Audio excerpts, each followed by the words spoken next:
এটা। কে ওখানে?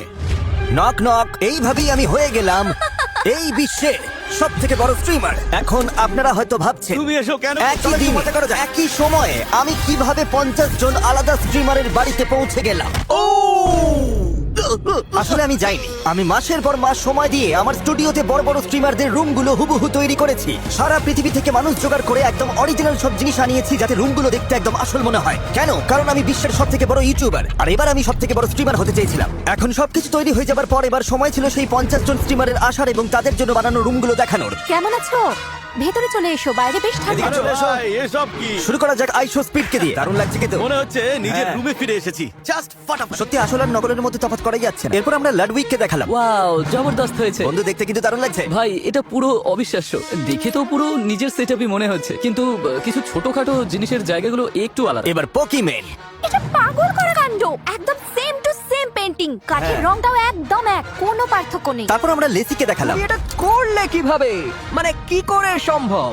একদমই বোঝার উপায় আর না। অবশ্যই এক্সকিউসি। আমি যতগুলো দেখেছি এটা তার মধ্যে সব থেকে নিখুঁত নকল। এখানকার কিছু জিনিস তো খুঁজে পাওয়াই কঠিন। আমি অবাক হচ্ছি, মানে তুমি কোথায় সেই গল্পটা বলেছিলে অনেকটা আসলের মতো, আবার পুরোপুরি নয়। তোমার কি মনে হয় কতক্ষণ লাগবে দর্শকদের এটা ধরতে? আমার ক্যামেরার অ্যাঙ্গেলটা একটু বেশি জুম করা। হ্যাঁ। ওরা এটা ঠিকই ধরে। হ্যাঁ, তুমি কি এটা চেপে যাওয়ার চেষ্টা করবে? হ্যাঁ, আমি নিজের ঘরে থাকলেই ভালো। এই দেখো, আমি সরে যাই যাতে তোমরা পরিষ্কার দেখতে পাও। এটা তো পাগল করা ব্যাপার। সবকিছু অদ্ভুত, বিশেষ করে এই ল্যাম্বরগিনিটা। মানে এটা ঠিক ওই আমার বাড়িতে যেমনটা আছে তেমনই। হ্যাঁ, আমরা ওর বাড়িতে লুকিয়ে ঢুকেছিলাম। এটা আমার মা এঁকেছিলেন, এটা আমি জিতেছিলাম। এগুলো তোমার কাছে এলো কি করে? তবে কিছু জিনিস কিন্তু আলাদা আছে, বুঝতে পারছো না? কিছু বলো না একদম।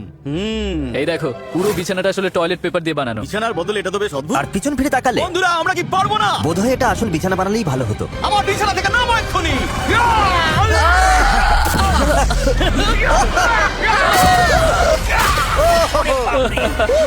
মাই গড!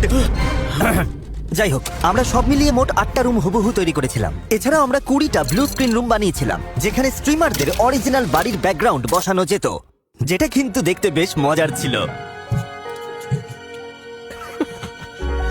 মারলাম কোথায় গেল? ঠিক আছে। স্ট্রিমারদের সব বুঝিয়ে দেওয়ার পর তাদের হোটেলে পাঠিয়ে দেওয়া হলো যাতে কালকের জন্য তৈরি হতে পারে। শুটিং এর দিন সকালে নতুন স্ট্রিমাররা আসছিল, আর সবাইকে ঠিকঠাক জায়গায় বসাতে আমাদের অনেক কাজ বাকি ছিল। কি খবর? তুমি আমাকে এসে ডাকার গেছো? জন্য ধন্যবাদ। ভাই, এই লোকটাকে দেখো। তোমরা কি ইন্টারনেট কাঁপিয়ে দেবে? পরের 10 মিনিটে সবাই লাইভে চলে যাবে। ভেতরে চলে এসো। আমাদের এই প্ল্যানটা সফল করতে হলে স্ট্রিমারদের স্বাচ্ছন্দ্য বোধ করানোটা খুব জরুরি ছিল, ঠিক যেমনটা ওরা বাড়িতে থাকে। তাই আমি ওদের উপরেই ছেড়ে দিয়েছিলাম যে ওরা কখন লাইভ শুরু করতে চায়। হ্যালো, এটা কি চালু হয়েছে? কারণ বিশ্বের সব থেকে পপুলার স্ট্রিমাররা যদি হুট করে একসাথে লাইভ শুরু করে দেয় তবে সেটা বেশ সন্দেহজনক দেখাতো। কি করছে? সব ঠিক আছে তো? ভাই, আমরা এলেতে ফিরে এসেছি। আজ তোমাদের জন্য দারুণ একটা স্ট্রিম আছে। কতজন লাইভ? কেমন আছো? সকাল সকাল সবার কি খবর? আমি ভীষণ এক্সাইটেড। শুরুটা বেশ ভালোই হয়েছিল, চেষ্টা করে যত বেশি সম্ভব লাইভ শুরু করতে, কিন্তু আমি জানতাম আমাদের গতি বজায় রাখতে হবে, কারণ ইন্টারনেটে খবর ছড়াতে একদম সময় লাগে না। এই ঘরগুলো রিক্রিয়েট করা সহজ ছিল না, কিন্তু যখন আপনি লাখ লাখ মানুষের সামনে লাইভ করবেন তখন সামান্য একটা ভুলই সব ফাঁস করে দিতে পারে। এক্সকিউসির পুতুলগুলো থেকে শুরু করে পকিমেনের তাকের জিনিসপত্র, লাডউইকের আর্টওয়ার্ক বা লেসির ভাস্কর্য, প্রতিটা ছোটখাটো ডিটেলস নিখুঁত হওয়া জরুরি ছিল। আমরা এখন বাড়িতে। আজ আমরা কি করতে চলেছি তোমরা দেখলে অবাক হয়ে যাবে। বেশ ভালোই চলছিল। একে একে এই স্ট্রিমাররা তাদের দর্শকদের নজর আমার স্টুডিওর দিকে ঘুরিয়ে দিচ্ছিল, যেখানে আমি ওদের জন্য স্পেশাল কিছু প্ল্যান করে রেখেছিলাম। আমি আমার বাড়িতে আছি, নিজের বাড়িতে রাজার হালে আছি। কিন্তু কিছুক্ষণের মধ্যেই মানুষ প্রশ্ন করা শুরু করলো। আমি তো আমার বাড়িতেই আছি, দেখতে পাচ্ছ না? এই তুমি সকাল 8টার সময় চেন পড়ে আছো কেন? কারণ আমি কোনো কিছুর অভাব পূরণ করার চেষ্টা করছি। আর তখনই আসল ঘটনাটা ঘটলো। আমার মনে হয় আমি লাইভে যেতেই পারি। আমার তো কোনো তুমি কি লাইভ? হ্যাঁ, তুমি লাইভ? আরে তুমি করছো নাকি? সবকিছু ভেস্তে ওরা তো যাবে। বললো আমি লাইভে যেতে পারি। ও গড, আমি কি করব? আমরা তো তাহলে সব একেবারে। কেমন আছো? আমি গ্রিন স্ক্রিনটা ব্যবহার করলাম আর সবাই সাথে সাথে ধরে ফেললো। ও কিন্তু এটা আমার মনে হয় সবাই জিমিকে বলছিল এটা দেখতে দারুণ লাগছে, কারণ হ্যাঁ, সত্যি দারুণ একটু ছিল। চুপ থাকার চেষ্টা করো।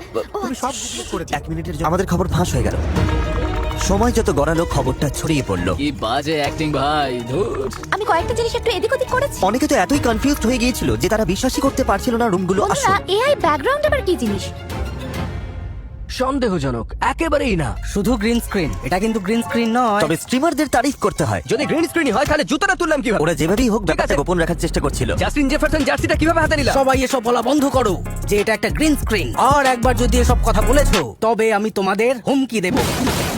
আমার মনে হলো এবার দর্শকদের সামনে যাবার সময় হয়েছে। আমি ডিভা হতে চাই না, কিন্তু আমি একজন ডেল্টা ডায়মন্ড মেম্বার, আর আমি আমার কার্ডটা দেখালাম।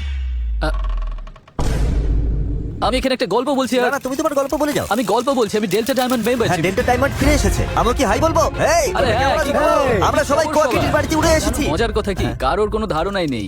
ও তাই নাকি? হ্যাঁ বন্ধুরা, আমি জাস্ট সত্যিটাই বলছি। আমি এখন একটা স্টুডিওতে আছি। এত নিখুঁত ভাবে এটা বানালে কিভাবে? ওয়া ওরা সত্যি জানতো না, ওরা অবাক হয়ে গেছে।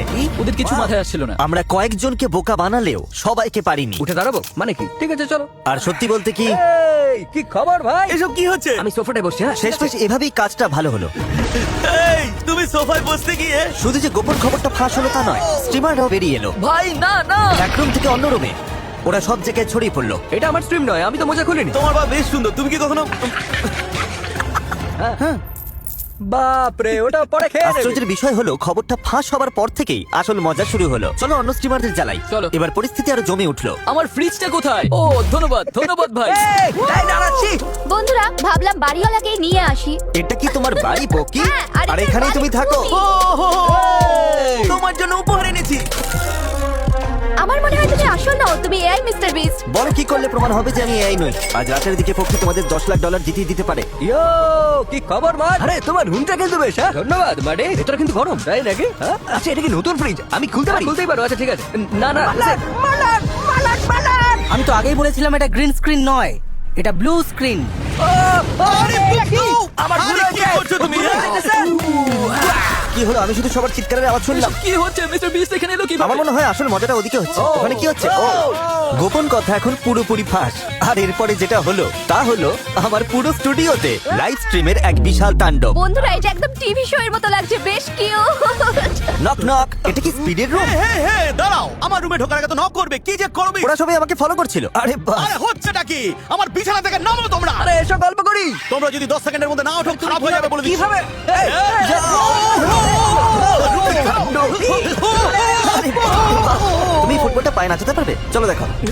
আরে আরে এসব কি? তোমার ফুটবলটা কেক দিয়ে তৈরি কেন? আর স্পিডের রুমের বাইরে সবকিছু আরো অদ্ভুত হয়ে যাচ্ছিল। তুমি আমার হাত শুনলে? স্কেচ, এটা ফ্যামিলি ফ্রেন্ডলি হলো? আমি ফ্যামিলি ফ্রেন্ডলি নই। কেউ ফ্যামিলি ফ্রেন্ডলি বললে? তুমি সেই খাচ্ছি ভাই, এই হলো আমাদের আসল ফ্যামিলি ফ্রেন্ডলি নিক।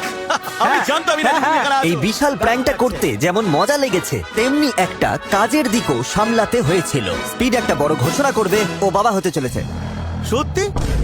ও নিজের ইনসিকিউরিটি আমার উপরে চাপাচ্ছে কেন? হ্যাঁ নো কমেন্টস। অ্যাকচুয়ালি আমার কোনো বাচ্চা নেই। এখানে সবার আসার আসল কারণ হলো আমাদের কাছে বিশ্বের 50 জন সেরা স্ট্রিমার আছে, ওদের একটা কিউবে রাখতে চলেছি। আর যে শেষে বেরোবে সে তার দর্শকদের জন্য $10 লাখ জিতবে। হ্যাঁ চ্যাট, আসলে এটাই হতে চলেছে। স্পিড আমার সাথে কো হোস্ট করবে। আমরা আগে কখনো একসাথে হোস্ট করিনি। তুমি চ্যালেঞ্জটা অ্যানাউন্স করে দাও দেখি। আমরা 50 জন স্ট্রিমারকে একসঙ্গে একটা টিউবের মধ্যে রাখতে চলেছি। লাইক এবং সাবস্ক্রাইব করুন। আর ফেস্টিভ্যালস কমেন্টে জানান আপনার প্রিয় ফেস্টিভ্যালস কোনটা। Peanut butter, milk chocolate.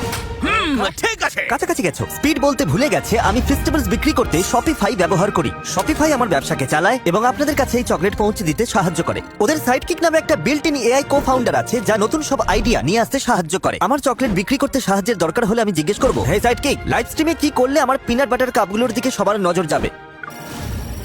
ঠিক আছে, খারাপ নয়। এই স্ট্রিমারদের মধ্যে একটা মিল আছে, ওরা সবাই নিজের ব্র্যান্ড তৈরি করছে। আর সেখানেই শপিফাই সব থেকে বেশি কাজে লাগে যারা আমার মতো চকলেট বিক্রি করে বা হুডি বা জুতো বা যে কোনো জিনিস যা এই ক্রিয়েটাররা সেল করতে চায়। যে কোনো স্বপ্নকে ব্যবসায় রূপ দিতে শপিফাই সব সময় রয়েছে। এখনই shopify.com/MrBeast যান এবং আপনার আইডিয়াকে এখনই ব্যবসায় পরিণত করুন। আর হ্যাঁ, আমি সত্যি এই 50 জন স্ট্রিমারকে কিউবের ভেতর বন্দী করেছি। যারা যারা এই স্ট্রিম দেখছো তোমাদের ভিউয়ারদের টাটা বলে দাও। বাই। আর যদি এখনো না করে থাকো এই লাইনটাকে ক্লোজ করে দাও। কিউবের সবাইকে স্বাগত। মেইন চ্যানেলে এই ভিডিওটা অবশ্যই দেখো। ওরা কি টুইট সিইওকে বের করে দেওয়ার চেষ্টা করছে? দেখে তোমাদের দারুণ লাগবে।